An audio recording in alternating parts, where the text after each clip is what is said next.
Silakan, Pak. Oke. Assalamualaikum warahmatullahi wabarakatuh. Waalaikumsalam. Assalamualaikum warahmatullahi wabarakatuh. Alhamdulillah, alhamdulillahirabbil alamin wa bihi nasta'inu ala umuri dunya waddin wa salatu wassalam asrofil anbiya'i wa mursalin wa ala alihi wa sahbihi ajmain. Asyhadu an la ilaha illallah wa asyhadu anna Muhammadan abduhu wa rasuluh. Allahumma sholli ala Muhammad wa ala ali Muhammad. Puji dan syukur marilah kita panjatkan kehadirat Allah Subhanahu wa taala atas segala nikmat dan karunia yang senantiasa dicurahkan pada kita semua. Wal khusus pada pagi hari ini kita masih diberikan nikmat Islam, nikmat iman, nikmat kesehatan dan nikmat waktu sehingga kita bisa berkumpul, bersilaturahmi sekaligus bertolabul ilmi bersama Dr. Wahid Rahman. Salam dan salawat semoga tercurah kepada junjungan kita Nabi besar Muhammad SAW beserta keluarga, para sahabat dan pengikut yang istiqomah, dan insya Allah dengan izin Allah kita akan termasuk daripada pengikut beliau yang akan mendapatkan syafaat beliau di yaumil kiamah nanti. Baiklah rekan filah jamaah agatis yang dimuliakan Allah, pagi ini kita akan kembali melanjutkan kitab karya Syekh Abdurrahman Ibnu Nasir As-Sa'adi yang berjudul Al-Wasail Al-Mufidah li Al-Hayat As-Sa'adah. Kita sudah dalam 2 pekan terakhir sudah membahas 5 poin dari kitab tersebut. Yang pertama kali bagaimana kita bisa berbahagia di dunia dan akhirat. Yang pertama kali adalah menguatkan iman, ini catatan kami. Kemudian yang kedua adalah meluangkan waktu untuk ibadah. Ketiga, menjauhi maksiat. Keempat, mengingat nikmat-nikmat Allah. Dan yang kelima, jangan kita menyimpan sakit hati. Mungkin 5 itu Ustadz yang kemarin kami catat, dan insya Allah pagi hari ini kita akan melanjutkan poin-poin berikutnya. Karena sudah 5.38, baiklah waktu sepenuhnya saya serahkan pada Ustadz. Tafadhol Ustadz. Bismillahirrahmanirrahim. Assalamualaikum warahmatullahi wabarakatuh. Innal hamdalillah nahmaduhu wa nasta'inuhu wa nastaghfiruh.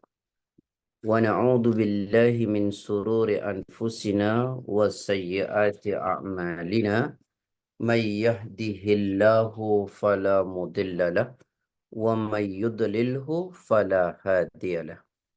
Asyhadu an la ilaha illallah wahdahu la syarika lah wa asyhadu anna Muhammadan abduhu wa rasuluhu la nabiyya wa la rasula ba'da wa ba'd.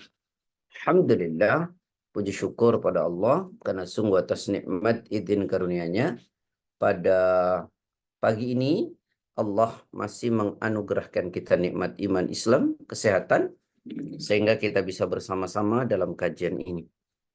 Salawat beserta salam semoga senantiasa tercurah kepada Rasulullah Sallallahu Alaihi Wasallam, pada keluarganya, sahabat-sahabatnya, pengikut-pengikutnya, dan tentu kita semua yang mengikutinya. Ikhwani wa ikhwati fillah, kita masih bahas kitab yang ditulis oleh Syekh Abdurrahman bin Nasir As-Sa'di, Al-Wasailul Mufidah lil Hayati Sa'idah, yaitu sarana-sarana berharga untuk meraih hidup bahagia. Kemarin sudah kita sampaikan yang pertama adalah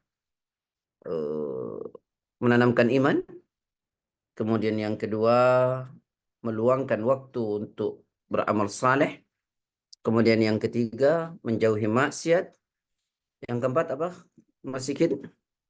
Kemarin yang mengingat nikmat Allah, Ustaz. Mengingat nikmat Allah, kemudian yang kelima jangan pernah menyimpan sakit hati.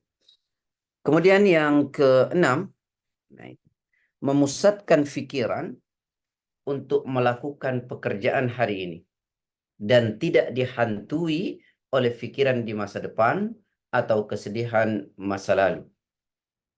Ini penting ya. Memusatkan pikiran untuk melakukan pekerjaan hari ini dan tidak dihantui oleh pikiran masa depan dan kesedihan masa lalu. Begini Pak, manusia ini atau kita lah ya, memang punya sifat yang cukup dasarnya tidak cukup baik ya.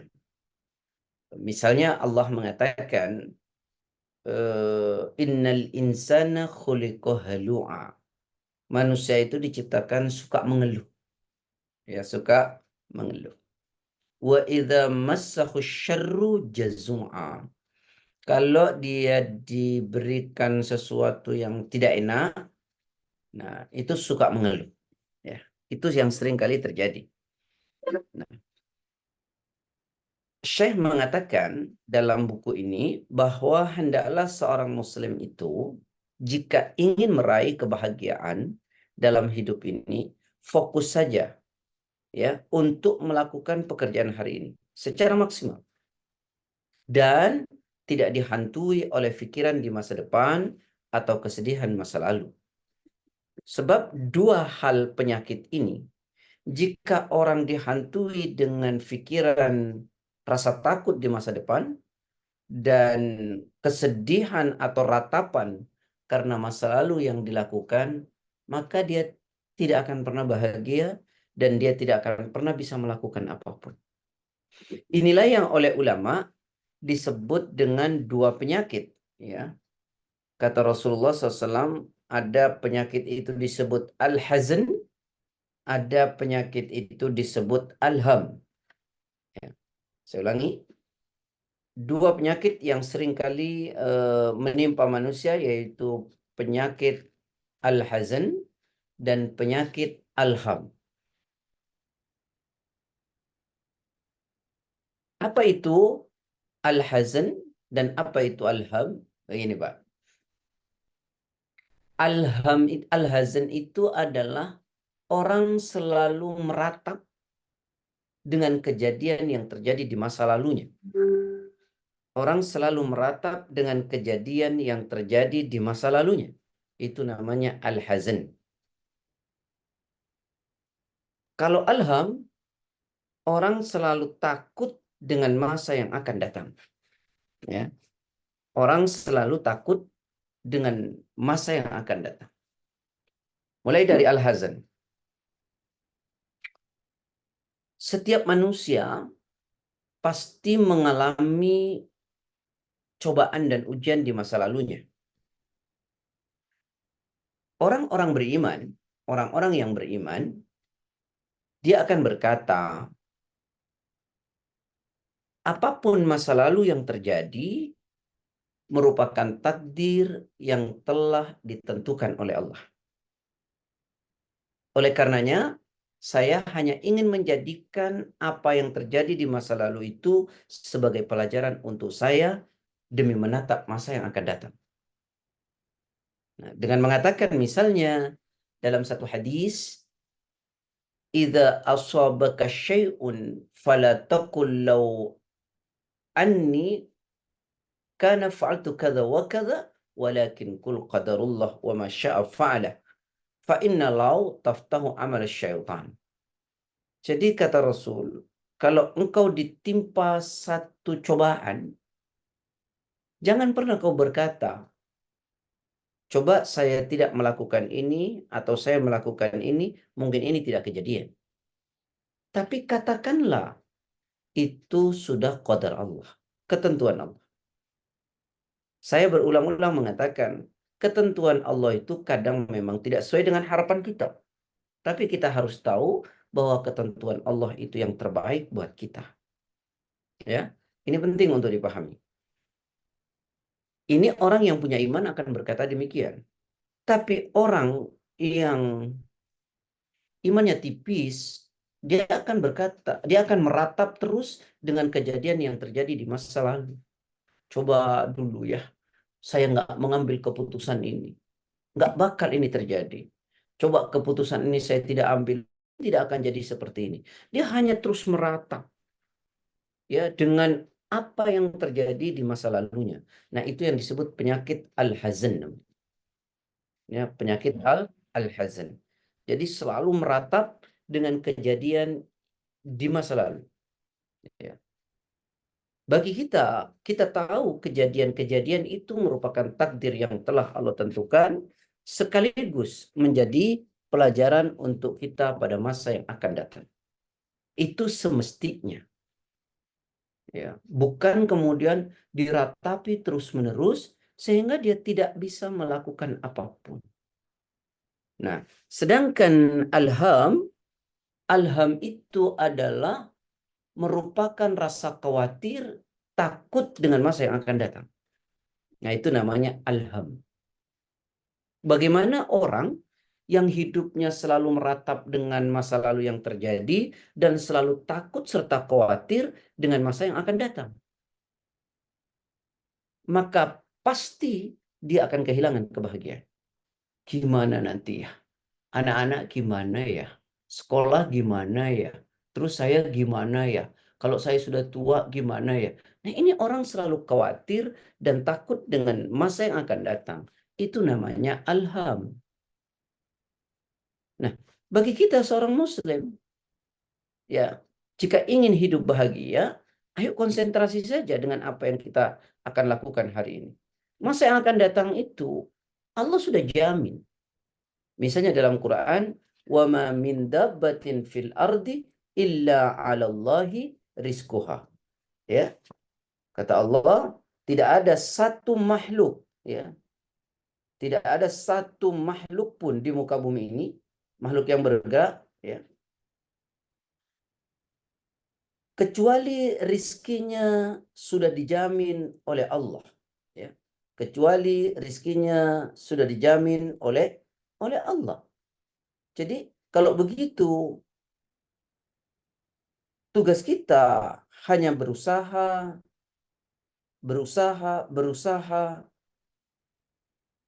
sekuat tenaga. Maka apalagi yang kita takutkan? Apalagi yang kita khawatirkan? Mestinya bagi seorang yang mengerti betul, dia tidak akan pernah ada rasa takut kepada Allah. Tidak ada rasa khawatir dalam hidup ini. Kenapa? Karena semuanya sudah dijamin oleh Allah. Jadi kalau begitu ya udah, tugas saya hanya berusaha. Tugas saya hanya berdoa kepada Allah. Dan Allah tidak mungkin dolim kepada kita selama kita masih mau usaha, selama kita masih mau berdoa. Nah, jadi kembali saudara-saudaraku yang saya cintai karena Allah, jadi ayo fokus saja. Ya, fokus saja. Ya, untuk melakukan pekerjaan hari ini. Terus lakukan sebaik mungkin. Jangan meratap dengan kejadian di masa lalu, namanya al-hazan, dan jangan khawatir dengan masa yang akan datang. Masa lalu merupakan takdir yang telah Allah tentukan sebagai pelajaran buat kita untuk masa kini dan masa yang akan datang. Sedangkan masa depan nanti kita tidak perlu khawatir dan tidak perlu ada rasa takut sebab Allah sudah memberi jaminan kepada kita. Tugas kita hanya usaha secara maksimal dan meminta secara optimal.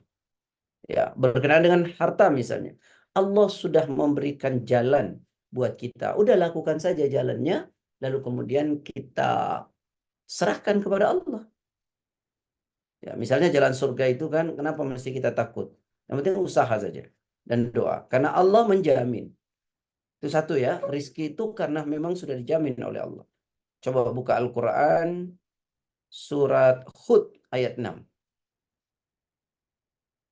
Wa ma min dabbatin fil ardi illa 'ala Allahi rizquha. Monggo. Berapa Ustaz? Surat Hud Berapa? Ayat 6 ya Ustaz. ayat ke-6. 11.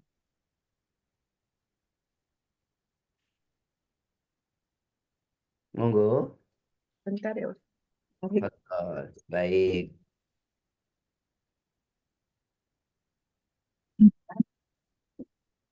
A'udzubillahiminasyaitonirrajim. Dan tidak satu pun makhluk bergerak atau bernyawa di bumi, melainkan semua dijamin Allah rezekinya. Dia mengetahui tempat kediamannya dan tempat penyimpanannya. Semua tertulis dalam kitab yang nyata atau laut. Maaf. Kenapa kita mesti selalu takut dan khawatir dengan masa yang akan datang? Bukankah Allah telah mengatakan, "Wa ma min dabbatin fil ardi illa 'ala Allahi rizquha." Dan tidak satu pun makhluk bergerak di muka bumi melainkan semuanya dijamin oleh Allah rizkinya. Yang penting ya kita usaha saja. Udah itu saja yang kita lakukan. Kok penuh dengan kekhawatiran, ketakutan, ya maka hidupnya tidak akan pernah bahagia. Ya, coba burung ya berangkat pagi dalam keadaan lapar. Dia terbang. Apakah dia tahu rizkinya ada di mana? Dia tidak tahu. Yang dia tahu hanya usaha. Dan dia kembali dalam keadaan kenyang. Dia nggak tahu tuh rizki ada di mana. Tapi dia usaha. Masa kita kalah sama burung? Kita tidak tahu rizki kita ada di mana. Yang kita tahu Allah menjamin.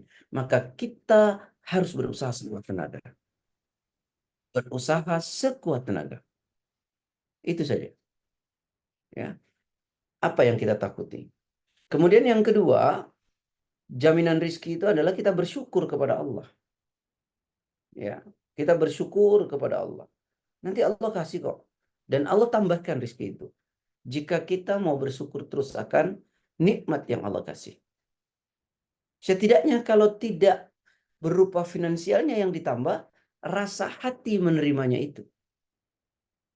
Ya, sebagaimana misalnya Allah katakan dalam Quran pada surat yang sangat masyhur, ya surah 14 ayat ke-7, surat Ibrahim. Wa itta'adzana rabbukum la in syakartum la azidannakum wa la in kafartum inna adzabi lasyadid. A'udzubillahi minasyaitonirrajim. Dan ingatlah ketika Tuhanmu memaklumkan, sesungguhnya jika kamu bersyukur, niscaya aku akan menambah nikmat kepadamu. Tetapi jika kamu mengingkari nikmatku, maka pasti azabku. Baik. Jadi kata Allah, wa in ta'adzana rabbukum, ya, ingatlah ketika Tuhanmu memaklumkan kepadamu, la in syakartum, jika engkau bersyukur atas nikmat yang Allah kasih, la azidannakum, pasti Allah akan tambahkan. Wa la in kafartum inna adzabi lasyadid. Ya. Akan tetapi, ya, jika engkau mengingkari nikmatku, maka pasti azabku sangat pedih. Bersyukur aja terus kepada Allah. Allah tambahkan rezeki itu. Bersyukur terus. Jangan pernah berhenti untuk bersyukur kepada Allah. Maka nikmat ditambah terus oleh Allah. Nah, ini sumbernya rizki. Ya, jadi yang pertama Allah memang sudah jamin. Ya. Yang kedua, ayo dong bersyukur terus. Nanti Allah kasih terus. Ya, jadi apa yang mesti kita takuti? Nah, tadi saya sampaikan yang ketiga adalah ayo usaha. Ya. Karena Allah tentu tidak akan kasih kalau kita nggak mau usaha. Ya. Allah nggak bakal kasih kalau kita nggak mau usaha. Kamu aja nggak pengen. Kita aja nggak pengen. Gimana Allah mau kasih? Nah, rasa pengen itu kan dibuktikan dengan bagaimana kita berusaha. Karena Allah kasih sesuai kamu punya usaha. Kalau kamu nggak usaha, gimana Allah mau kasih? Surat apa itu? An-Najm ya kalau nggak salah ya, ayat 39. Surat 53. Wa allaysa lil insani illa ma sa'a.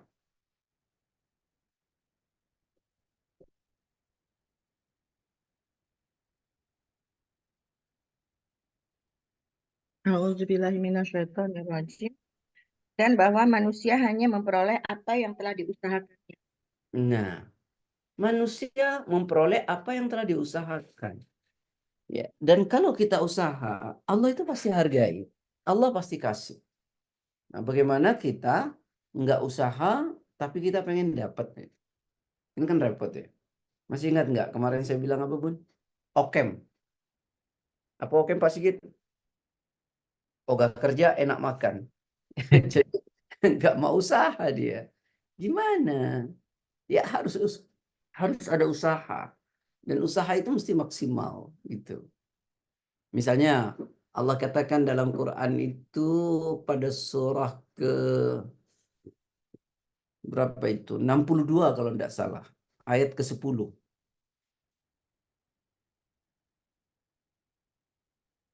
Fa idza qudiyatis shalah fantashiru fil ardi wabtaghu min fadlillahi wadhkurullaha katsiran la'allakum tuflihun.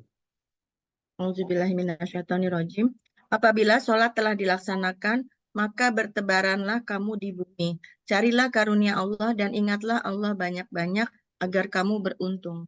Nah, jadi kan kita disuruh usaha. Nggak bisa diam-diam. Ya. Ada satu kisah di zaman Nabi itu. Kan saya pernah ceritakan di Masjid Nabawi itu ada suffah namanya. Suffah itu tempat ruangan yang disediakan untuk para tunawisma. Nah, ada salah satu penghuni ruangan itu, seorang tunawisma, dia kerjanya pagi, siang, sore, baca Quran, sholat, dikir, baca Quran, sholat, dikir. Sehingga Nabi itu tanya kepada penghuni yang lain, siapa yang kasih makan dia? Kata sahabatnya, sama-sama penghuni sufa itu, yang kasih makan saudaranya ya Rasulullah. Yang kasih makan saudaranya. Maka kata Nabi, pahala saudaranya yang kasih makan dia itu jauh lebih besar daripada dia. Ya, jadi nggak bisa kita hanya diam-diam saja ibadah secara ritual gitu. Enggak, mesti kita usaha. Ya, berusaha. Karena Allah mengatakan wa allaisa lil insani illa ma sa'a. Bahwa manusia hanya memperoleh apa yang telah diusahakan. Maka dalam ayat tadi itu apa? Fa idza qudiyatis shalah, maka ketika salat itu sudah ditunaikan, udah kelar, ya. Fantashiru fil ardi. Bertebaran kamu di muka bumi. Ayo cari. Wabtaghu min fadlillah. Cari itu karunia Allah. Jemput karunia Allah. Jangan diam-diam. Nah, gitu ya. Nah, nanti orang ini kalau sudah tahu begini ya orang nggak akan meratap pada masa lalu yang terjadi dan tidak akan ada kekhawatiran dan ketakutan dengan masa yang akan datang. Ya ada sudah lakukan saja. Gitu. Itu ya Pak ya. Kemudian ada lagi rizki yang Allah kasih itu sama kita itu kadang-kadang kita nggak nyangka gitu. Saya sering menyebutnya gini. Usaha saya ini cuma 2, tapi Allah kasihnya 10 loh. Masya Allah. Usaha kita cuma 3, Allah kasihnya banyak banget tuh. Ya. Jadi ada beberapa rizki yang Allah berikan kepada kita tuh kita nggak bisa gitu. Kadang-kadang kayak macam irasional. Ya, coba pengeluarannya begini, gaji begini, kok rasanya nggak cukup, tapi kok cukup aja gitu. Ya cukup-cukup aja tuh. Ya. Nah, itulah yang saya sering kali menyebutnya dengan istilah eh, rizki datang tidak tersangka, tidak kita sangka. Ya, seperti Allah bilang pada surat At-Talaq ayat 3.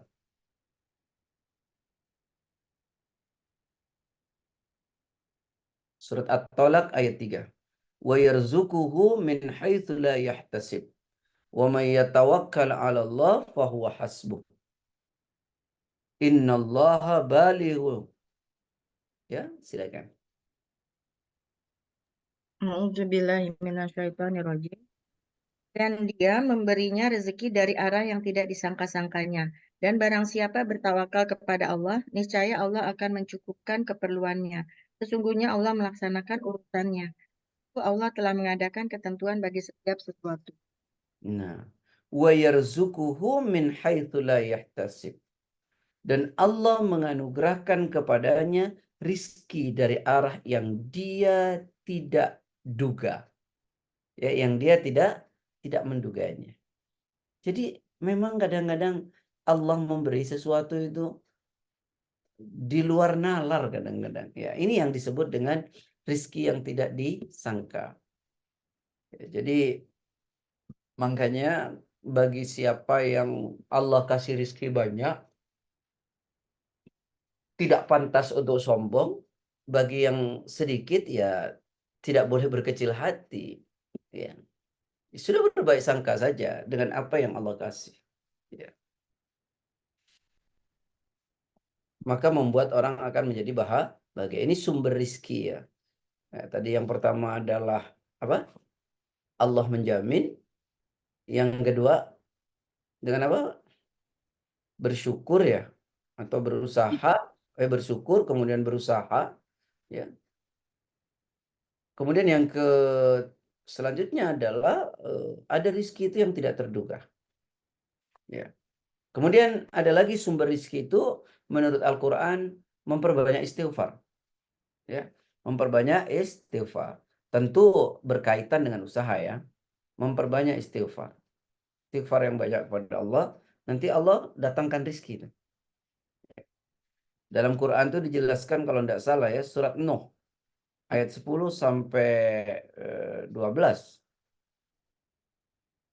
Ya. Surat Nuh.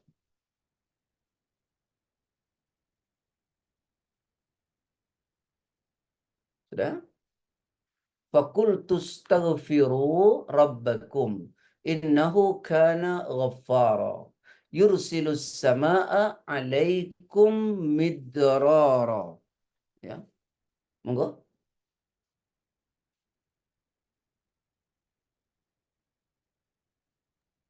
A'udzubillahiminasyaitonirrajim.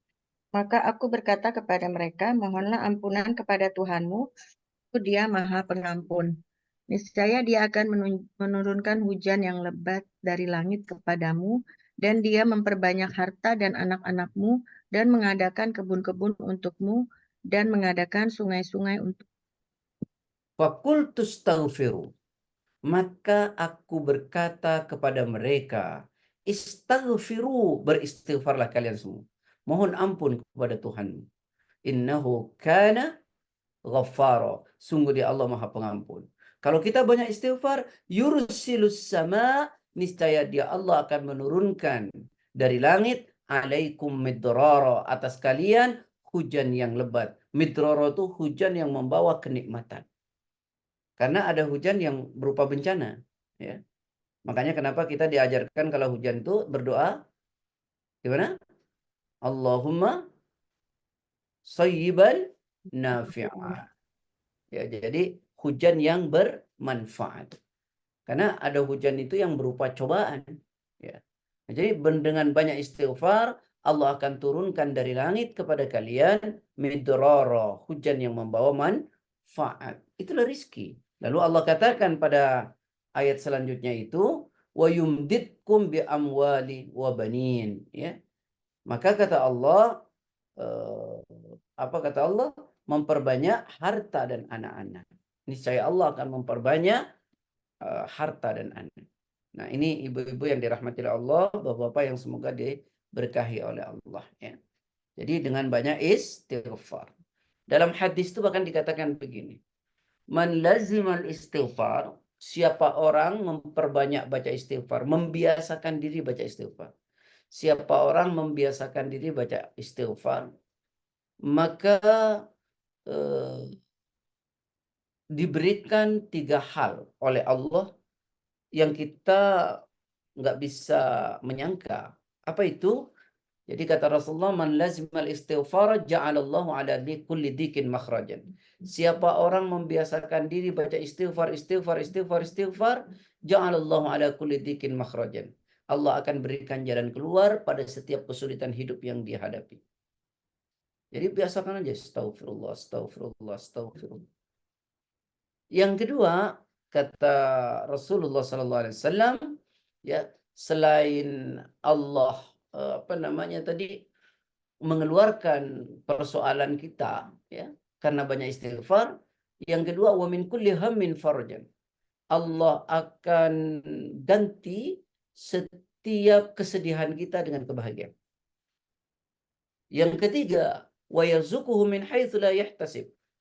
Allah akan berikan rizki dari tempat yang dia nggak pernah nyangka. Jadi istighfar itu mendatangkan rizki. Dengan istighfar, satu, kata Rasulullah, Allah kasih jalan keluar pada setiap kesulitan hidup kita. Yang kedua, Allah akan ganti kesedihan kita dengan ketenangan. Yang ketiga, Allah akan berikan rizki dari tempat yang kita tidak pernah menyangka. Dengan apa? Dengan memperbanyak istighfar. Astaghfirullah, astaghfirullah, astaghfirullah. Biasakan saja dengan baca banyak istighfar. Ya, Allah akan berikan 3 hal tadi.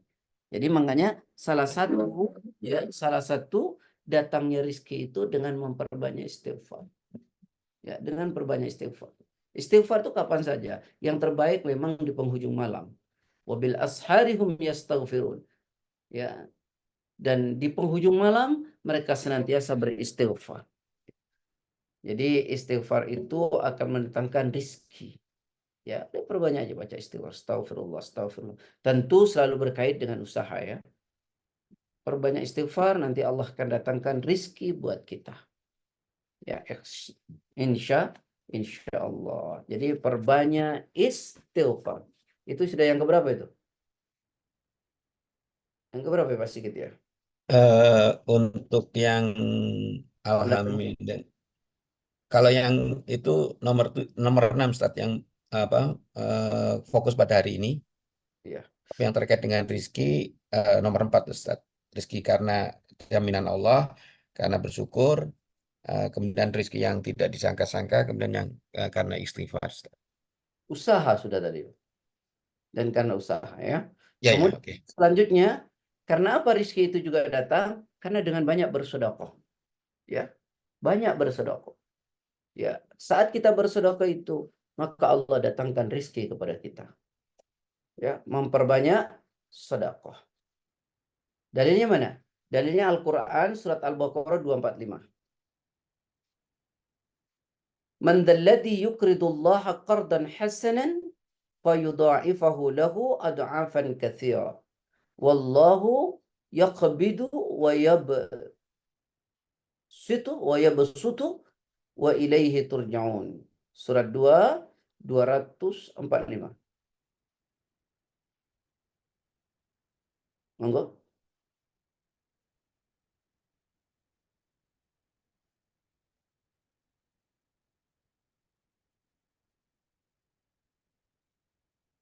Terlempar jangan-jangan. Udah aja. Mungkin Bu Nani bisa bantu membacakan. Bismillahirrahmanirrahim. Barang siapa meminjami Allah dengan pinjaman yang baik, maka Allah melipat gandakan ganti kepadanya dengan banyak. Allah menahan dan melapangkan rizki, dan kepadanya lah kamu dikembalikan. Man dzalladzi yuqridullaha qardan hasanan. Barang siapa meminjami Allah dengan pinjaman yang baik. Allah masa pinjam. Maksudnya itu sedekah. Ya, berinfak, bersedekah itu, memberi pinjaman dengan pinjaman yang baik. Ya, jadi siapa meminjami dengan pinjaman yang baik, maka Allah melipat gandakan ya kepadanya balasan dengan banyak. Jadi salah satu pintu rizki itu adalah dengan banyak bersedekah. Jadi orang bersedekah itu tidak akan berkurang. Ya, orang bersedekah itu tidak akan berkurang. Kalau berkurang secara kuantitas, paling tidak kualitasnya bertambah nanti. Ya, keberkahan, ya rizkinya membawa dia bahagia, rizkinya membawa dia dekat dengan Allah, rizkinya membawa kedamaian dalam keluarganya. Begitu itu setidaknya. Kalau tidak karena kuantitasnya yang bertambah, maka kualitasnya.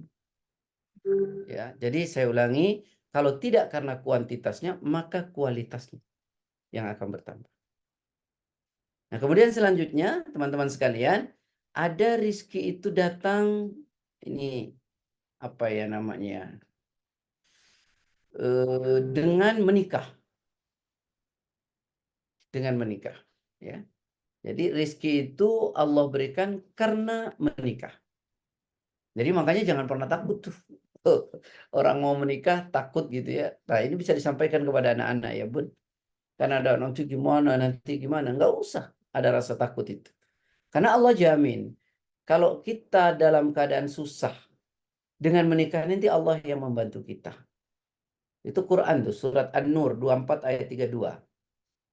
Wa ankihul ayama minkum wassalihina min ibadikum ya wa imaikum in takunu fuqara'a yughnihimullah min fadli wallahu wasi'un alim. Monggo. Auzubillahiminasyaitonirrajim. Dan nikahkanlah orang-orang yang masih membujang di antara kamu dan juga orang-orang yang layak menikah dari hamba-hamba sahayamu yang laki-laki dan perempuan. Jika mereka miskin, Allah akan memberi kemampuan kepada mereka dengan karunia-Nya. Dan Allah Maha Luas pemberiannya, Maha mengetahui. Iyakunu fuqara, jika mereka miskin, yughnihumullah min fadlih. Dengan menikah itu akan dibuat mampu oleh Allah dengan karunia-Nya. Wallahu wasi'un alim. Allah itu maha luas dan Allah maha mengetahui. Jadi jangan ada kekhawatiran. Yang penting tadi masih mau usaha, masih terus berdoa, jangan khawatir. Allah pasti kasih. Ya, Allah pasti mampukan. Ini janjinya Allah. Ya, ini Allah yang berjanji. Kenapa kita mesti penuh dengan rasa takut? Ya, jangan takut dengan rizki Allah. Ya, anak-anak muda gitu ya. Jadi anak-anak kita ya Bun ya. Jadi jangan pernah takut. Nih orang tuanya juga jangan takut. Yang penting sudah bekerja, sudah usaha gitu. Ya. Kemudian selanjutnya, nah nanti kalau sudah menikah, oh saya takut punya anak, nanti gimana anak saya mau makan apa? Itu ada rizkinya tersendiri itu. Maka saya menyebutnya rizki itu datang karena anak. Makanya orang tua kita dulu suka bilang, makin banyak anak banyak rizki kan. Ya, coba buka surat 17 ayat 31. Wala taqtulu auladakum khasyata imlak. Nahnu narzukuhum wa iyyakum. Ya. Sudah? A'udzubillahiminasyaitonirrajim. Monggo. A'udzubillahiminasyaitonirrajim. Dan janganlah kamu membunuh anak-anakmu karena takut miskin. Kamilah yang memberikan rezeki kepada mereka dan kepadamu. Membunuh mereka itu sungguh suatu dosa yang besar. Nah. Ya, wala taqtulu auladakum khasyata imlaq. Dan janganlah kamu membunuh anak-anakmu karena kamu takut miskin. Ya, nahnu narzukuhum. Kamilah yang memberi rezeki kepada mereka anak-anakmu itu. Wa iyyakum, dan kepadamu juga. Ya, inna qatalahum kana hit'an kabira. Membunuh mereka itu sungguh suatu dosa yang besar. Ya, jadi inilah sumber rezeki. Karena itu, saya ingin sampaikan, ya, yuk pada hari ini pemahaman kita fokus, ya, pusatkan pikiran untuk melakukan pekerjaan hari ini secara optimal dan tidak dihantui oleh pikiran masa lalu, ya, atas kegagalan masa lalu, meratap dengan masa lalu, dan selalu takut dan pesimis dengan masa yang akan datang. Saya ulangi, yuk pusatkan pikiran kita untuk melakukan pekerjaan hari ini dengan baik dan singkirkan dengan kejadian-kejadian masa lalu yang tidak enak, jangan diratapi dan jangan takut dengan masa yang akan datang karena Allah memberi jaminan khususnya pada persoalan rizki dengan 8 jalan tadi. Insya Allah hidup kita akan tenang dan bahagia. Ya, jangan selalu dihantui dengan rasa takut dan khawatir di masa yang akan datang, lalu kemudian meratap sedih akan kejadian di masa yang lampau. Karena itulah Rasulullah SAW mengatakan dalam satu hadis, ihris ala ma yanfa'uk wasta'in billah wa la ta'jaz. Wa idza asabaka syai'un fala taqul law anni fa'altu kadza kana kadza wa kadza walakin qul qadarullah wa ma syaa fa'ala fa inna law taftahu amal asy-syaitan. Kata Nabi, ihris ala ma yanfa'u. Berusahalah untuk meraih apa yang bermanfaat untukmu. Berusahalah dengan sungguh-sungguh untuk meraih apa yang bermanfaat untukmu. Ini kata Nabi. Berusahalah untuk meraih apa yang bermanfaat untukmu. Dengan sungguh-sungguh. Fokus. Ya, jangan selalu berpikir di masa yang akan datang dengan penuh ketakutan dan kesedihan yang terjadi pada masa yang lampau. Jadi, ihris ala ma yanfa'u. Berusahalah untuk meraih apa yang bermanfaat. Lalu kemudian wasta'in billah, dan minta pertolongan kepada Allah. Lalu wala ta'jaz, jangan engkau lemah. Jangan engkau lemah. Bismillah, bangkitlah. Wa idza asabaka syai'un, jika ada sesuatu yang menimpamu yang tidak sesuai dengan harapanmu, fala taqul, jangan pernah kau bilang, lau anni fa'altu kadza, seandainya saya melakukan demikian, kana kadza wa kadza, maka akan terjadi demikian. Tak boleh. Walakin qul qadarullah, katakanlah ini sudah qadar Allah, wa ma syaa fa'ala, dan Allah berkehendak dengan apa yang dilakukan.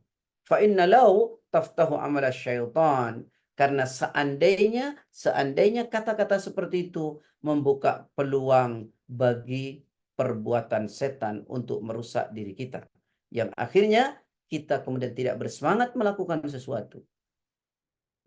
Ini bagian yang yang keberapa nih Pak? Yang ke-6, Ustaz. Yang ke-6 ya. Jadi teman-teman sekalian, yuk fokus lakukan sesuatu dengan baik, jangan bersedih, meratap dengan masa lalu, dan jangan khawatir dengan masa yang akan datang, atau penyakit al-hazan wal ham. Kemudian selanjutnya, bagaimana agar hidup kita bahagia? Kata Syekh Abdurrahman bin Nasir As-Sa'di, yuk sering-sering menyebut nikmat-nikmat Allah, baik yang nampak maupun yang tersembunyi. Ini kata beliau nih, sering-sering menyebut nikmat Allah, baik yang nampak maupun yang tersembunyi, dan berusaha melupakan sesuatu yang tidak baik. Maka insya Allah kita akan bahagia. Tapi kalau orang ditanya sekarang kan terbalik ya jawabannya. Coba deh saya tanya, Pak Sikit pernah diuji nggak sama Allah, Pak Sikit? Iya, udah. Pernah, Ustaz. Pernah ya? Iya. Pernah diuji. Banyak atau sedikit? Kalau menurut saya banyak. Nah, padahal, nih, gini caranya Pak Sikit. Ujian itu sedikit. Yang banyak itu nikmat. Kenapa kemudian ujian yang sedikit terasa banyak, nikmat yang banyak terasa sedikit? Karena kalau kita diuji, kita ingat terus. Makanya yang sedikit terasa banyak. Nikmat yang Allah kasih banyak, kita lupain tuh. Sehingga yang banyak terasa sedikit. Ujian itu sedikit, tapi kita ingat terus. Maka yang sedikit terasa banyak. Nikmat itu banyak, tapi kita lupain tuh. Kita nggak mau nyebut-nyebutnya. Maka yang banyak terasa sedikit. Nah, mestinya kita ini sering menyebut nikmat Allah. Ya, baik yang nampak maupun yang tersembunyi. Dengan demikian kita akan selalu bahagia. Karena kita selalu merasa Allah kasih, Allah kasih, Allah kasih. Ya. Tapi ya Allah bilang memang sebegitu banyaknya nikmat yang Allah kasih kepada kita, kita itu suka lupa. Itulah kemudian disebut oleh Allah kebanyakan manusia itu memang zalim. Lagi ingkar. Coba deh lihat dalam Quran. Surat berapa itu? Surat 14 ayat 34. Monggo. Wa atakum min kulli ma sa'altumuhu wa in ta'uddu ni'matallahi la tuhsuha innal insana ladzalumun kafar. A'udzubillahiminasyaitonirrajim. Dan Dia telah memberikan kepadamu segala apa yang kamu mohonkan kepadanya. Dan jika kamu menghitung nikmat Allah, niscaya kamu tidak mampu menghitungnya. Sungguh manusia itu sangat zalim dan sangat mengingkari nikmat Allah. Dan dia Allah telah memberikan kepadamu segala apa yang kamu minta, kamu mohonkan kepadanya. Jika kamu mau menghitung nikmat Allah, kamu nggak bisa ngitung begitu banyaknya. Sungguh manusia itu zalim dan sangat mengingkari nikmat yang Allah kasih. Itulah manusia, zalim, ya, zalim dan sangat mengingkari nikmat Allah. Makanya karena itu, teman-teman sekalian, sahabat-sahabat agatis, yuk kita sering-sering menyebut nikmat-nikmat Allah. baik yang nampak maupun yang tersembunyi. Jadi mengenal nikmat-nikmat Allah dan selalu menyebutnya merupakan salah satu faktor yang dapat mengusir keresahan dan kesedihan. Lalu akan mendorong seorang hamba untuk pandai bersyukur. Sehingga kita akan selalu bahagia. Kita akan selalu tenang dengan nikmat-nikmat yang Allah beri. Baik, teman-teman sekalian yang dirahmati Allah, caranya gimana? Masih ingat kemarin? Ya, lihat urusan dunia itu ke bawah. Jangan pernah melihat urusan dunia itu ke atas. Kalau kita melihatnya ke bawah, nanti kita akan selalu merasa banyak apa yang Allah kasih. Kalau kita lihatnya ke atas, maka kita akan selalu merasa sedikit apa yang Allah kasih. Saya ulangi, agar mendorong kita untuk bisa sering menyebut nikmat-nikmat Allah, baik yang nampak maupun yang tak nampak, maka caranya adalah lihat urusan dunia ke bawah, sehingga kita akan selalu merasa besar apa yang Allah kasih. Jangan pernah lihat ke atas, karena kita nanti meremehkan apa yang Allah beri. Inilah yang Rasul sampaikan. Unzuru ila man huwa asfala minkum. Wala tanduru ila man huwa fawqakum. Fa innahu ajdar. Alla tazdaru ni'matallahi alaikum. Apa kata Nabi? Unduru ila man huwa asfala minkum. Lihatlah orang yang berada di bawah kalian pada persoalan dunia. Wala tanduru ila man huwa fawqakum. Dan janganlah melihat orang-orang yang berada di atas kalian. Kenapa? Fa innahu ajdaru alla tasdaru ni'matallahi alaikum. Karena hal tersebut lebih memungkinkan untuk tidak mengabaikan nikmat-nikmat Allah atas kalian. Jadi kalau kita lihatnya ke bawah, dan tidak melihat ke atas, maka menjadikan kita tidak mengabaikan nikmat Allah, dan kita akan selalu menyebutnya, dan kemudian kita akan bersyukur. Tapi kalau kita lihat ke atas kita, maka kita meremehkan apa yang Allah kasih, dan kita selalu merasa kecil, dan akibatnya kita tidak akan pernah pandai bersyukur. Kita tidak akan pernah pandai bersyukur. Nah, kemudian teman-teman sekalian yang dirahmati oleh Allah, yuk yang terakhir, bukan yang terakhir ya, kita banyak berdoa kepada Allah untuk tetap hidup kita bahagia dan tenang. Dengan apa? Berdoa.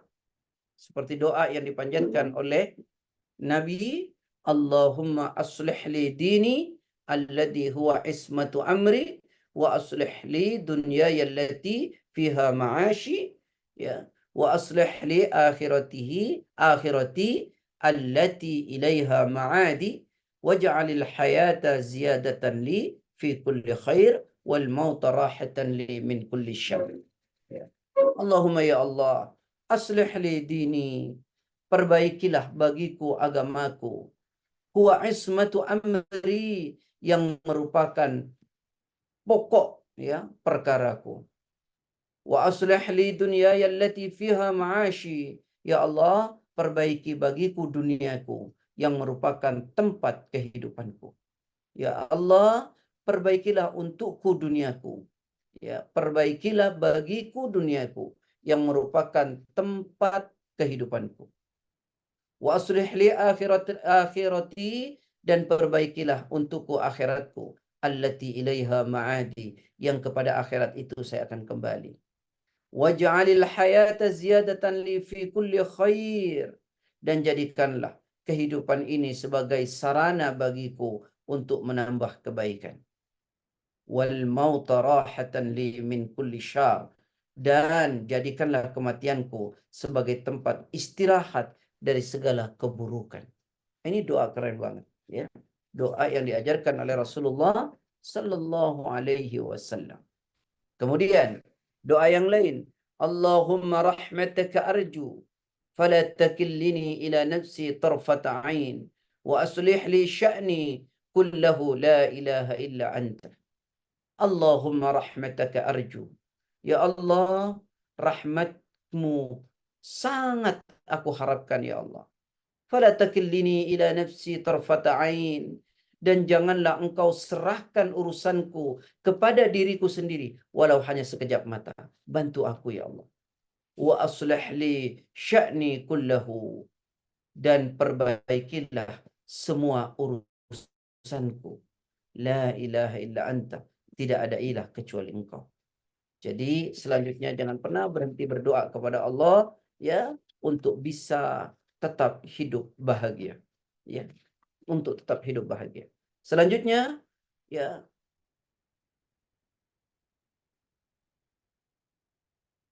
kata Syekh Abdurrahman bin Nasir As-Sa'di, kata beliau, selalu kita berusaha untuk menguatkan diri kita sendiri.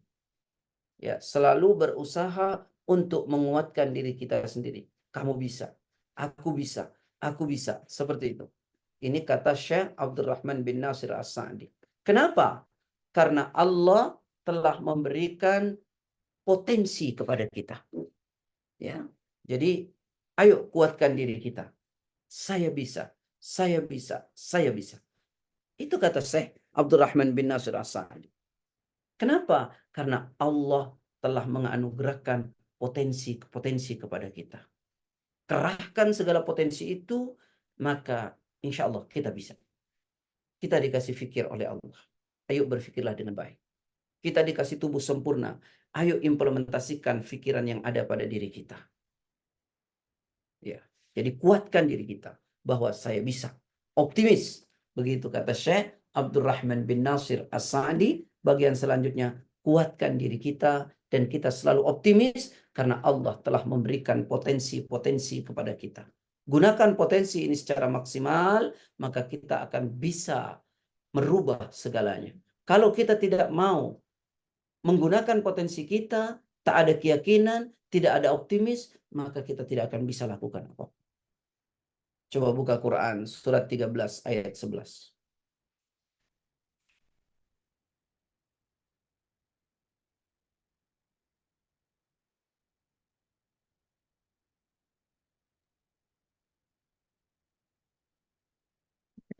Ini lagi keluar lagi Tom. Kenapa salah pencet? Oke. Ini Pak. Mungkin kayaknya di kendaraan. Mungkin saya bacakan Ustaz. A'udzubillahi minasyaitonirrajim. Baginya manusia ada malaikat-malaikat yang selalu menjaganya bergiliran dari depan dan belakang. Mereka menjaganya atas perintah Allah. Sesungguhnya Allah tidak mengubah keadaan suatu kaum sebelum mereka mengubah keadaan diri mereka sendiri. Dan apabila Allah menghendaki keburukan terhadap suatu kaum, maka tidak ada yang dapat menolaknya dan tidak ada pelindung bagi mereka selain Dia. Allah nggak akan rubah keadaan satu kaum sampai kaum itu merubah keadaan dirinya sendiri. Maka kata beliau, kuatkan diri kita bahwa kita bisa. Kenapa? Karena Allah telah memberi potensi kepada kita. Optimalisasi potensi, berpikir positif, optimis, kuatkan diri kita. Maka insya Allah kita bisa. Nah, ini yang dikatakan oleh Syekh Abdurrahman bin Nasir As-Sa'di. Semoga manfaat. Baik, Pak Sigit, silakan kalau ada mau pertanyaan. Terima kasih Ustaz.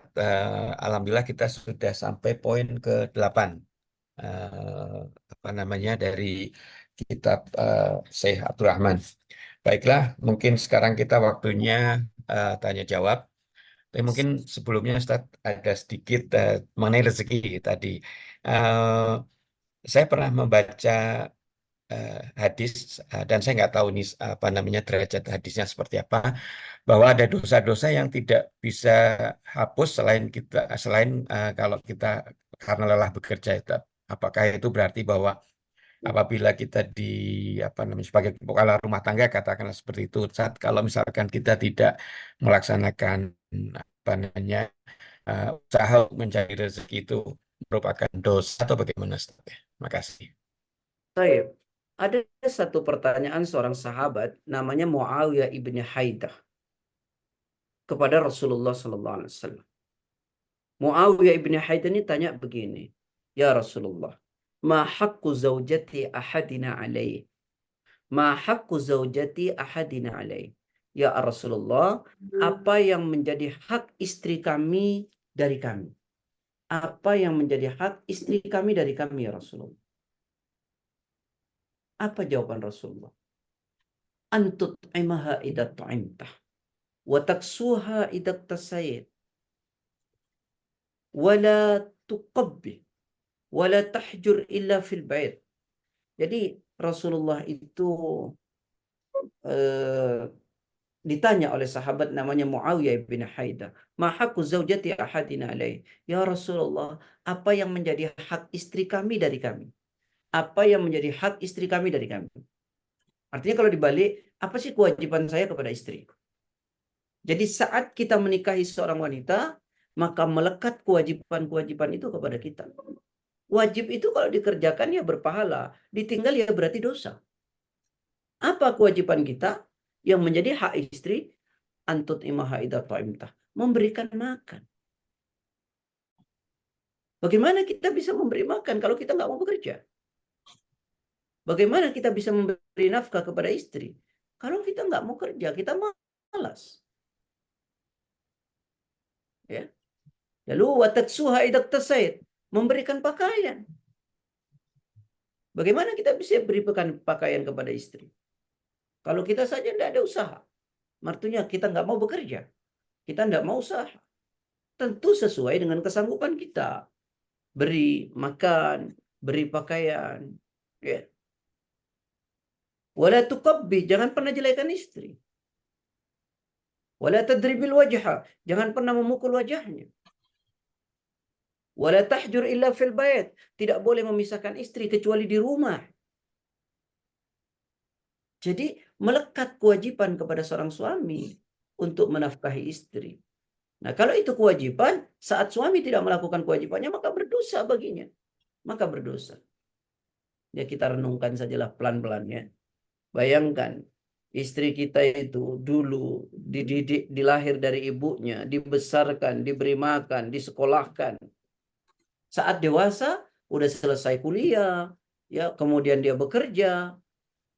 Lalu kita ambil dan kita tidak mau menafkahi dia. Nah, cobalah difikirkan saja. Nggak usah pakai hukum aja lah. Pakai pikiran saja. Kan wetan namanya itu, Pak. Iya, Pak?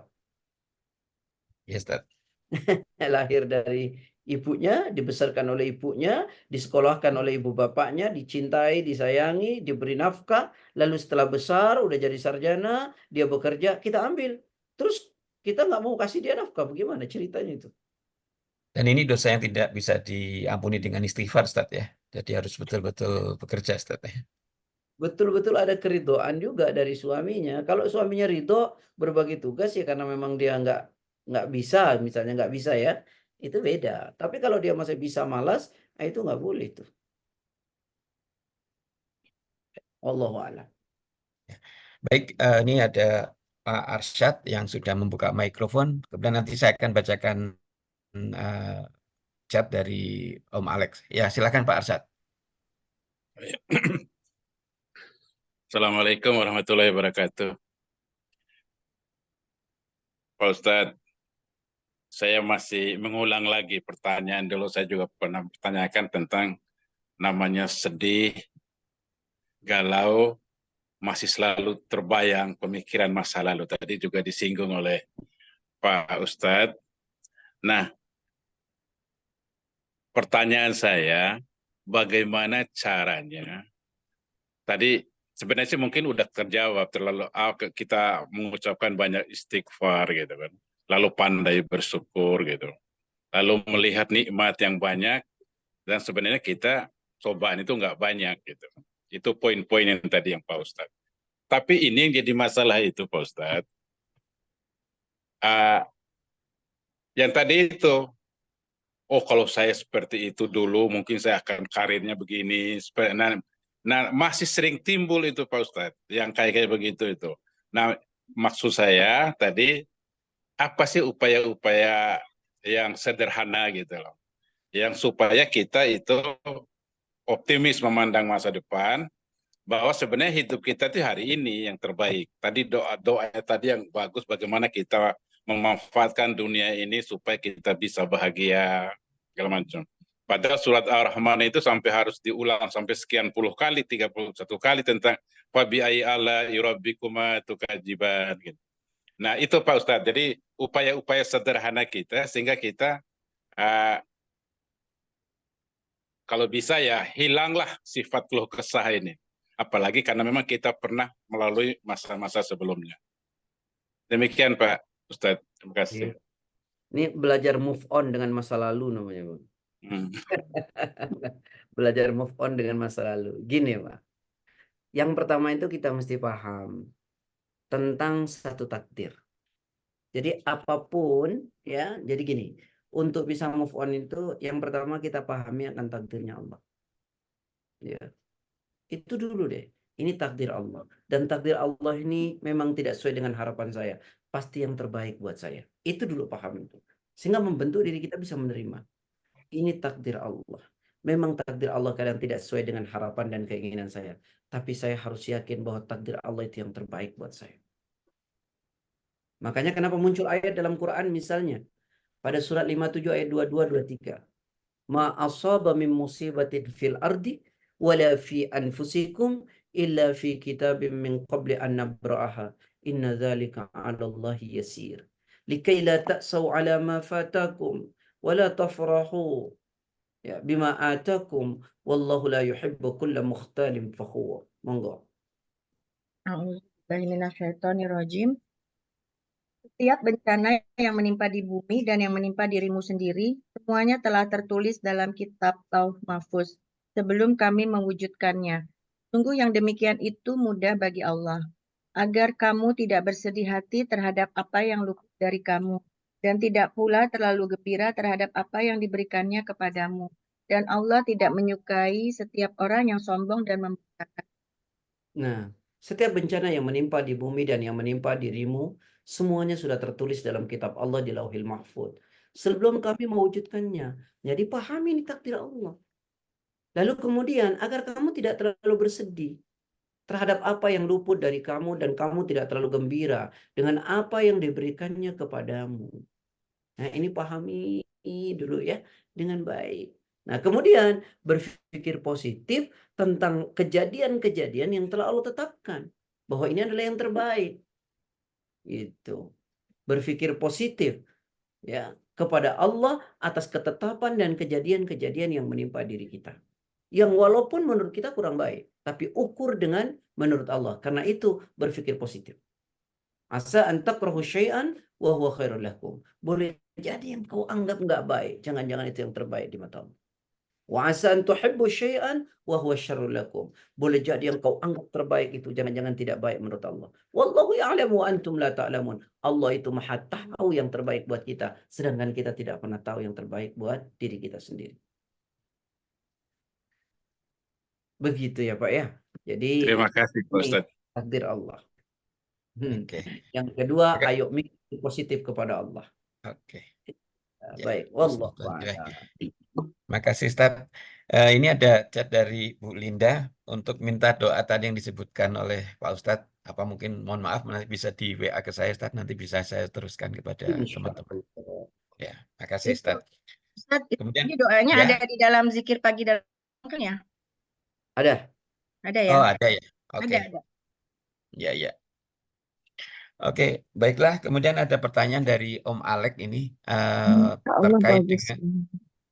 terkait dengan ini Ustadz, apa namanya, surat apa Jumat tadi yang disebutkan oleh Ustadz, berterbarlah kamu di muka bumi untuk mencari rezeki dan tindakan seorang anak yang harus menunggu ibunya yang sudah tua itu Ustadz.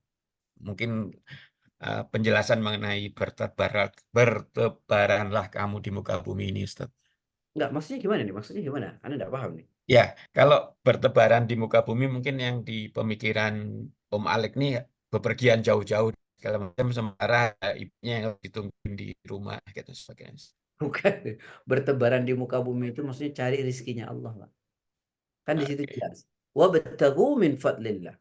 Jadi fantasyiru fil ard. Jadi kalau ritual itu sudah ditunaikan, sholat macam-macam, jangan malas-malasan dulu. Cok turu gitu. Tapi fantasyiru fil ard. Ayo bertebaran di muka bumi. Berusaha sekuat tenaga. Cari karunia Allah. Jadi kita disuruh menjemput rizki Allah, bukan menunggu. Ya, jadi setelah ritual selesai, kita doa kepada Allah, mohon kepada Allah, jemput rizki Allah, jangan ditunggu. Ayo usaha sekuat tenaga, ada maksimalisasi potensi, gitu. Itu yang dimaksud, ya. Bukan bepergian jalan-jalan, Pak, bukan. Mungkin Alex jelas ya sudah ya. Yang jelas Ya, sat itu terima setelah kasih. anu. Ya, ya, Ustadz Oke, mau terima kasih. tanya dong Ustadz. Tapi ya kan silakan. Ya, Ustadz, ini saya pernah dengar bahwa kita tuh dilarang untuk memperpanjang panjang angan-angan. Nah, bagaimana sih membedakan antara panjang angan-angan dengan sikap optimis dan mempunyai perencanaan masa depan gitu? Artinya kita kan juga pingin ya punya target-target dalam hidup, terutama misalkan dalam berkarir atau dalam melakukan sesuatu. Tapi kita dilarang untuk panjang Ini harus angan-angan. Nah, itu batasannya gimana, Ustadz? antara angan-angan dan cita-cita, Bun. Bunda itu cita-cita tadi, bukan angan-angan. Nah, cita-cita itu dibarengi dengan perbuatan. Jadi kita pengen ini, kita lakukan ini gitu loh. Kalau angan-angan tuh kita pengen ini, tapi begini, Bun. Gitu. Kalau cita-cita saya pengen ini, lalu di manage tuh, saya harus lakukan ini, harus begini, harus begini, harus begini, untuk sampai pada keinginan. Itu namanya cita-cita. Kalau angan-angan, saya pengen begini, tapi begini dia. Nah, paham ya, Bun ya? Berhayal-hayal aja. Nah, kira-kira begitu. Jadilah penghayal-penghayal kelas tinggi. Lalu masuklah penyakit dalam dirinya. Dia pengen punya duit 5 juta. Saya sekarang ada 10.000. Maka saya judi. Itu penghayal kelas tinggi namanya itu. Ya. Artinya bedanya di usaha ya, Ustadz. Iya, betul, Bun. Tidak dibarengi dengan usaha dan doa. Jadi penghayal-penghayal kelas tinggi itu namanya. Wallahu a'lam. Syukran, Ustadz. Mungkin di Afwan. belakang Bu Anita ada yang ingin bertanya, silakan. ya, Assalamualaikum. Waalaikumsalam, silakan. Warahmatullahi wabarakatuh.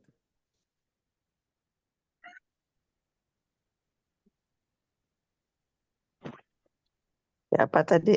Salam. Ya, Bu Linda silakan. Oh, bukan aku. Oh, tadi bukan aku. Ya udah, aku aja. Pak Ustadz, Masya Saya pikir Allah. suaranya mirip soalnya. Tadi kayaknya Oh Dian, iya, ya. Dian kayaknya. Dian kayaknya Oh tadi iya, Dian. Suaranya Dian. Dian dulu, habis itu Linda boleh ya. Mohon maaf. Silakan Dian. Tapi kok Dian cuma salam doang? Makanya. Berarti beliau Ya udah. Ya udah, silakan Bu Linda. Ini lama nggak muncul juga Masya nih. Allah. Pak Ustadz, lama tak berjumpa. Mohon maaf. Aduh, bagus sekali materinya hari ini. Apa namanya, tentang melupakan kedukaan masa lalu itu ya. Apa namanya, kan sekarang itu bahkan banyak berpengaruh kepada mental illness ya, kalau istilah kerennya tuh Pak Ustadz. Jadi anak-anak muda itu karena punya trauma masa lalu merasa kayaknya hidupnya paling susah gitu ya. Nah, itu dia tuh. Nah, ya, dan itu kayaknya kebetulan saya kan sekarang ngajar ya, anak-anak Gen Z tuh memang kayak gitu Ustadz. Memang apa namanya, struggle of fight-nya tuh sangat lemah gitu ya. Jadi kita yang ngajar juga harus menggunakan metode yang berbeda begitu. Misalnya dimarahin sama dosen yang lain, terus traumanya kebawa-bawa sampai banyak, kemarin kita rapat banyak sekali kasus yang terancam DO atau apa yang kayak gitu. Jadi gimana ya Ustadz ya, maksudnya kita dalam sebagai pendidik juga begitu, mohon arahannya Ustadz. Tadi bagus sekali soalnya. Makanya saya minta tadi doa-doanya, kayaknya kalau perlu doa itu saya kasih tuh nanti di depan kelas ke murid-murid. Ini hidden curriculum ini. Iya, hidden curriculum bener nih Ustadz. Soalnya kita memang didik karakter kan sekarang ini. Betul, Bun. Iya. Satu hal, saya itu kadang-kadang berpikir begini, untuk sisi anak dulu ya, bukan sisi kita. Untuk sisi anak, memang kenapa anak sekarang ini, mohon maaf, tidak cukup punya kekuatan, ya. Itu ada sebab ya, ada 4 sebab.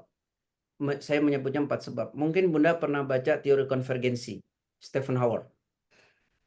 Jadi satu faktor genetik.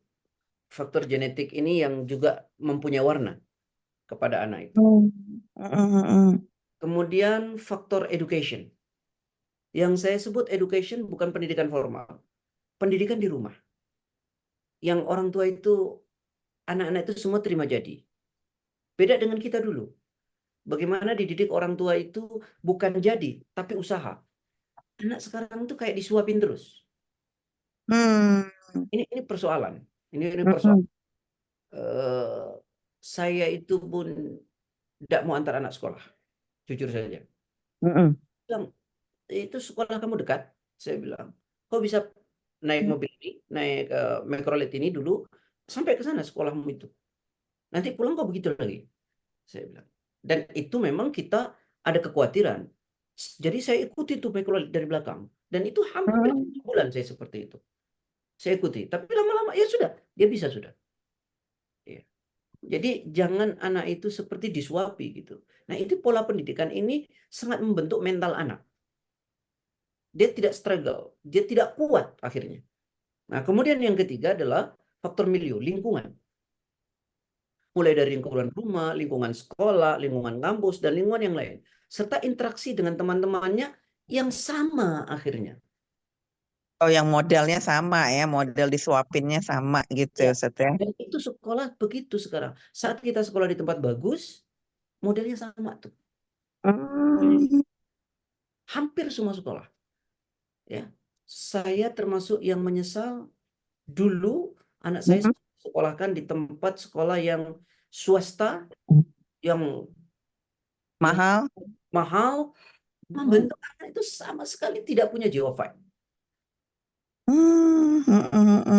Faktor environment, lingkungan sekolah, lingkungan rumah, ya, ambil Mbak. Wah, saya sampai pernah bilang begini, itu tanganmu ada loh. Kamu tuh mau badir tidak menggunakan tanganmu. Dengan teriak, Mbak, hati-hati ya. Apa Mbak Abi potong saja tanganmu? Jadi kamu nanti minta terus sama Mbak, sama Mama. Saya sampai bilang begitu. Ya Allah. Karena kamu punya tangan, kok teriak Mbak? Kamu punya tangan, kok teriak Mama? Atau saya potong tanganmu. Nah itu sampai saya pada sampai seperti itu. Saya mengajar anak itu. Nah ini persoalan. Lalu kemudian kematangan anak itu sendiri.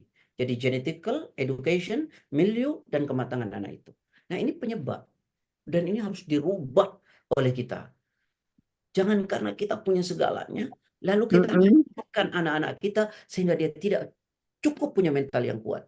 Coba renungkan wahai orang tua, saat kita meninggal kemudian anak kita belum cukup dewasa, maka kita sudah menghancurkan dan mendorong anak kita itu ke lembah jurang kehancuran. Masya Allah, betul. Jadi kita harus punya rasa, apa ya jenenge ya? Bukan tega, memang mendidik yang benar. Mendidik yang benar. Nah, kemudian dari sisi kita, karena kita memang sudah dihadapkan pada kondisi seperti itu, kita tidak boleh nyerah sebagai pendidik dengan keadaan anak itu.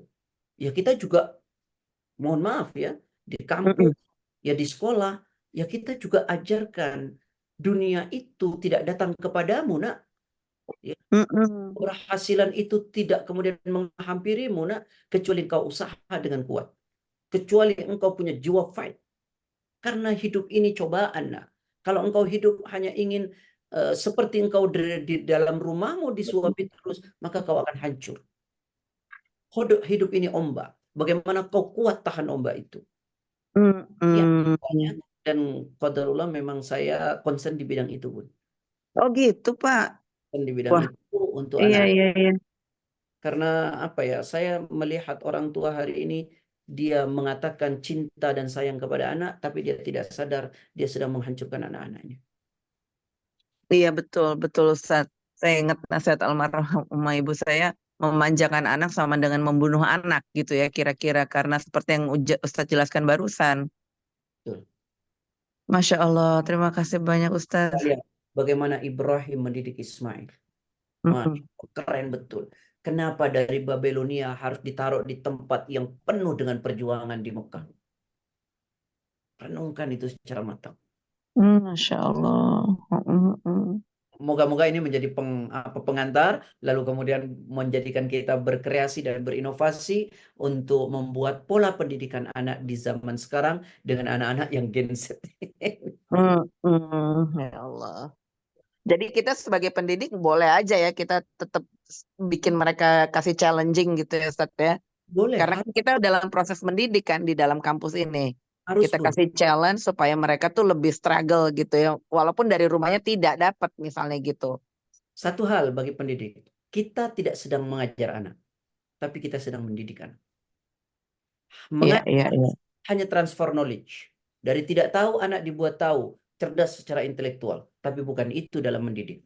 Mendidik itu adalah mencerdaskan emosionalnya, spiritualnya, membuat anak dewasa, bukan membuat anak pinter. Yang terjadi pola pendidikan di Indonesia, ini saya lagi-lagi mengkritisi. Kita pernah belajar tentang Benyamin S. Bloom, bahwa 3 orientasi pendidikan, kognitif, afektif, dan psikomotor. Tapi hari ini yang terjadi hanya transfer knowledge. Anak dibuat tahu dari tidak tahu, yang dicerdaskan hanya intelektualnya. Tapi dia tidak punya kecerdasan emosional dan spiritual. Saat dia berhadapan dengan dosen, yang dosennya begini, dia putus asa, DO. Kan gila itu. Kita menghancurkan generasi kita sendiri.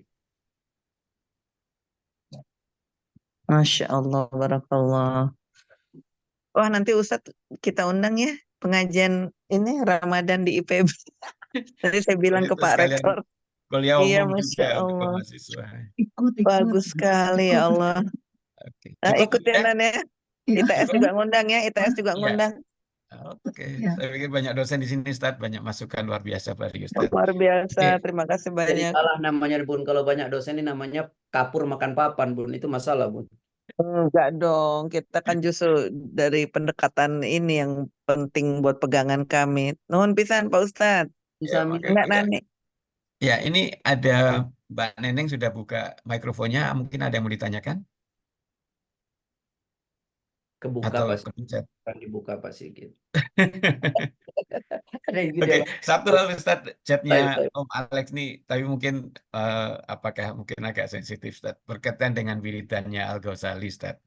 Mungkin ada komentar atau tadi Ustadz. Apa tuh? Wirid dari Al-Ghazali Ustadz, mungkin teman-teman yang Al-Ghazali. ya Al-Ghazali Ihya Ulumuddin. Al-Ghazali, saya Al-Ghazali, Imam Al-Ghazali mungkin maksudnya. Ya kalau dibilang mirip bagaimana? Karya Imam Al-Ghazali itu monumental sekali. Saya baca belum selesai semua buku-buku beliau. Lalu bagaimana saya bisa sama? Membacanya saja belum selesai. Terkait dengan Maksudnya wirid-wirid yang wiridnya ditulis Ustaz, di kitab-kitabnya Apa, Bun? Al-Ghazali, wiridan yang wiridnya. diajarkan oleh Imam Al-Ghazali dalam jumlah tertentu dan Oh. berbeda setiap harinya, termasuk istighfar yang dibaca di hari Rabu. Nggak ada. Ya, Tapi hanya saya sudah menyangka. nggak ada bilangan tertentu, karena bilangan yang dihitung dalam dzikir syariat itu hanya 100. Selebihnya sebanyak-banyaknya tanpa harus dihitung. Unlimited ya Ustadz ya. Unlimited. Fadkurullaha dzikran katsira. Buat hati kita selalu terikat dengan Allah. Saat hati Masya Allah. Allah, maka akan lahir 2 hal hidup. Ya, saya ulangi. Buat hati kita terikat dengan Allah. Dengan keterikatan hati kita kepada Allah, maka lahir 2 hal penting dalam hidup. Yang pertama, muraqabah. Kita akan selalu merasa diawasi oleh Allah, sehingga melahirkan orang yang punya etos dan kejujuran yang baik. Yang kedua akan lahir ma'iyatullah. Orang selalu merasa bersama dengan Allah, sehingga lahir optimis, ketenangan, dan tidak ada rasa takut. Masya Allah, luar biasa. Muraqabah dan ma'iyatullah. Itu satu sudah muraqabah, yang kedua ma'iyatullah. Ma'iyatullah. Baru dengar saya muraqabah sama ma'iyatullah. Itu lahir dari kita mengingat Allah, Bun.